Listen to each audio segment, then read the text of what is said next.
ಚೂಮಂತರ್ ಈ ಒಂದು ಸಿನಿಮಾ ಇಂದು ರಾಜ್ಯಾದ್ಯಂತ ರಿಲೀಸ್ ಆಗಿದೆ. ಈ ಸಿನಿಮಾ ಹೇಗಿದೆ ಅಂತ ತಿಳಿಸ್ಕೊಡ್ತೀನಿ.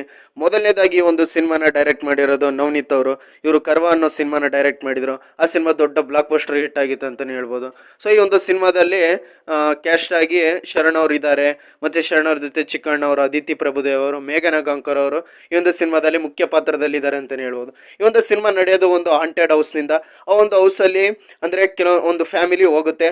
ಆ ಒಂದು ಫ್ಯಾಮಿಲಿಯಲ್ಲಿ ಸ್ಟೇ ಮಾಡ್ಬೇಕಂತ ಹೋದಾಗ ಅಲ್ಲಿ ಆಗುವಂತ ಎದುರಾಗುವಂತ ಸಮಸ್ಯೆಗಳು, ವಿಲಕ್ಷಣ ಘಟನೆಗಳು, ಮತ್ತೆ ಒಂದು ದೆವ್ವದ ಆತ್ಮದ ಒಂದು ಕೆಲವೊಂದು ಬೇರೆ ಬೇರೆ ರೀತಿಯ ಘಟನೆಗಳು ಎದುರಾದಾಗ ಅಂತ ಸಂದರ್ಭದಲ್ಲಿ ಆ ಘಟನೆಗಳನ್ನು ಪರಿಹರಿಸಕ್ಕಂತ ಬರೋರೆ ಶರಣ್ ಅವರು, ಡೈನಮೋ ಅನ್ನೋ ಕ್ಯಾರೆಕ್ಟರ್. ಇವರು ಒಂದು ದೆವ್ವಗಳನ್ನ ಮತ್ತೆ ಈ ರೀತಿ ಘಟನೆಗಳು ನಡೆಯೋದನ್ನ ತಡೆಯುವಂತ ಒಂದು ಪಾತ್ರಧಾರಿ ಇರ್ತಾರೆ ಅಂತಾನೆ ಹೇಳ್ಬೋದು. ಇವರ ಕ್ಯಾರೆಕ್ಟರ್ ಈ ಒಂದು ಸಿನಿಮಾದಲ್ಲಿ ತುಂಬಾನೇ ಚೆನ್ನಾಗಿದೆ ಅಂತಾನೆ ಹೇಳ್ಬೋದು. ಶರಣ್ ಅವರು ಕೇವಲ ಕಾಮಿಡಿ ಸಿನಿಮಾಗಳಿಗೆ ಮಾತ್ರ ಸೀಮಿತ ಅಂತ ಕೆಲವರು ಹೇಳ್ತಾರೆ, ಆದ್ರೆ ಇದರಲ್ಲಿ ಕಾಮಿಡಿ ಕೂಡ ಇದೆ. ಅದ್ರ ಜೊತೆಗೆ ಒಂದು ಹಾರರ್ ಎಲಿಮೆಂಟ್ ಬೇರೆ ಲೆವೆಲ್ ಅಲ್ಲಿ ಚೆನ್ನಾಗಿ ಇದೆ ಅಂತಾನೆ ಹೇಳ್ಬೋದು.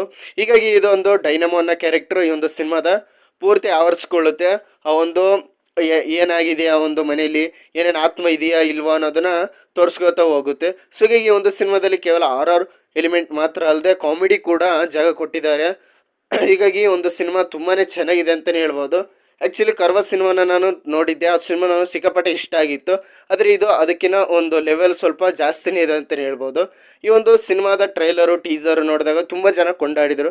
ಯಾಕೆಂದರೆ ಈ ಒಂದು ಸಿನಿಮಾದ ಕ್ವಾಲಿಟಿ, ವಿಜುವಲ್ಸ್ ಆ ಲೆವೆಲ್ ಇತ್ತು.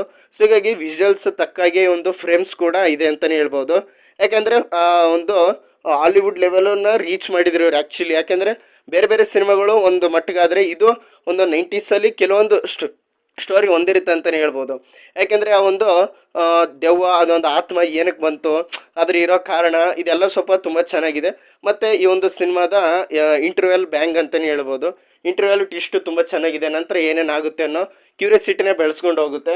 ಹೀಗಾಗಿ ಕರ್ವ ಸಿನಿಮಾದಲ್ಲಿ ಮ್ಯಾಜಿಕ್ ಮಾಡಿದಂಥ ನವನೀತ್ ಅವರು ಇದರಲ್ಲಿ ಬ್ಲ್ಯಾಕ್ ಮ್ಯಾಜಿಕ್ ಮಾಡಿದ್ದಾರೆ ಅಂತಲೇ ಹೇಳ್ಬೋದು. ಅಂದರೆ ಡಬಲ್ ಧಮಾಕ್ ಅಂತಲೇ ಹೇಳ್ಬೋದು. ಈಗ ಈ ಒಂದು ಸಿನಿಮಾ ಕೆಲವೊಂದು ಥಿಯೇಟ್ರಲ್ಲಿ ರಿಲೀಸ್ ಆಗಿಲ್ಲ, ಆದರೆ ಥಿಯೇಟ್ರ್ ಸಮಸ್ಯೆ. ಇಂಥ ಒಳ್ಳೆ ಸಿನಿಮಾಗೆ ಯಾಕರಪ್ಪ ಥಿಯೇಟ್ರ್ ಕೊಡಲ್ಲ. ಹೀಗಾಗಿ ಶರಣ್ ಅವರ ಸಿನಿಮಾಗೆ ಈ ಒಂದು ಥಿಯೇಟ್ರ್ ತುಂಬ ಚೆನ್ನಾಗಿ ಸಿಗಲಿ. ಮತ್ತು ಇದು ಸಿನಿಮಾ ತುಂಬಾ ಚೆನ್ನಾಗಿ ಓಡುತ್ತೆ. ಯಾಕೆಂದರೆ ಕನ್ನಡದಲ್ಲಿ ಹಾಲಿವುಡ್ ಲೆವೆಲಲ್ಲಿ ಬರೀ ಈ ಒಂದು ವಿಜುವಲ್ಸು, ಬರೀ ಒಂದು ಕ್ಯಾಮ್ರಾ ವರ್ಕಿಂದನೇ ಗೆದ್ದಿದ್ದಾರೆ ಅಂತಲೇ ಹೇಳ್ಬೋದು. ಆದರೆ ಈಗ ಬರೋಂಥ ಕೆಲವೊಂದು ಸಿನಿಮಾಗಳು ಕೇವಲ ಬರೀ ಕ್ವಾಲಿಟಿ ವೈಸ್ ತೊಗೊಂಡು ಬರ್ತಾರೆ, ಅದ್ರ ಸ್ಟೋರಿ ಏನಿರಲ್ಲ. ಆದರೆ ಈ ಒಂದು ಸಿನಿಮಾದಲ್ಲಿ ಕ್ವಾಲಿಟಿ ಪ್ಲಸ್ ಸ್ಟೋರಿ, ಅದರ ಜೊತೆ ಪ್ರತಿಯೊಂದು B G M, twist, comedy, horror element ಎಲ್ಲನೂ ಒಟ್ಟಾರೆಯಾಗಿದೆ ಅಂತಲೇ ಹೇಳ್ಬೋದು. ಇಂಥ ಸಿನಿಮಾ ಸಿಗೋದು ಕಷ್ಟ. ಇದು horror cinema plus comedy horror cinema ಅಂತಲೇ ಹೇಳ್ಬೋದು. ಕೆಲವೊಂದು ಲಾಜಿಕ್ ಇಲ್ಲ ಅಂದ್ರೆ ಮ್ಯಾಜಿಕ್ ಇದೆ ಅಂತಲೇ ಹೇಳ್ಬೋದು. ಹೀಗಾಗಿ ಈ ಒಂದು ಸಿನಿಮಾ ತುಂಬ ಚೆನ್ನಾಗಿದೆ. ಕರ್ವಾಗಿಂತ ಇದೊಂದು ಕೈ ಮೇಲೇನೆ ಇದೆ ಅಂತಲೇ ಹೇಳ್ಬೋದು. ಶರಣ್ ಅವ್ರ ಸಿನಿಮಾ ಬರೀ ಕಾಮಿಡಿಗೆ ಎಕ್ಸ್ಪೆಕ್ಟ್ ಮಾಡಬೇಡಿ, ಇದರ ಜೊತೆ ಹಾರರ್ ಎಲಿಮೆಂಟ್ ಕೂಡ ಇದೆ. Plus family entertainment. ಕೆಲವೊಂದು ಸಾರಿ ಸ್ವಲ್ಪ ದೆವ್ವದ ಅಂದರೆ ಎಲಿಮೆಂಟ್ ಭಯ ಆಗ್ಬೋದು. ನೋಡಿ, ನನ್ನ ಚಾನಲ್ ಸಬ್ಸ್ಕ್ರೈಬ್ ಮಾಡಿ. Thank you friend.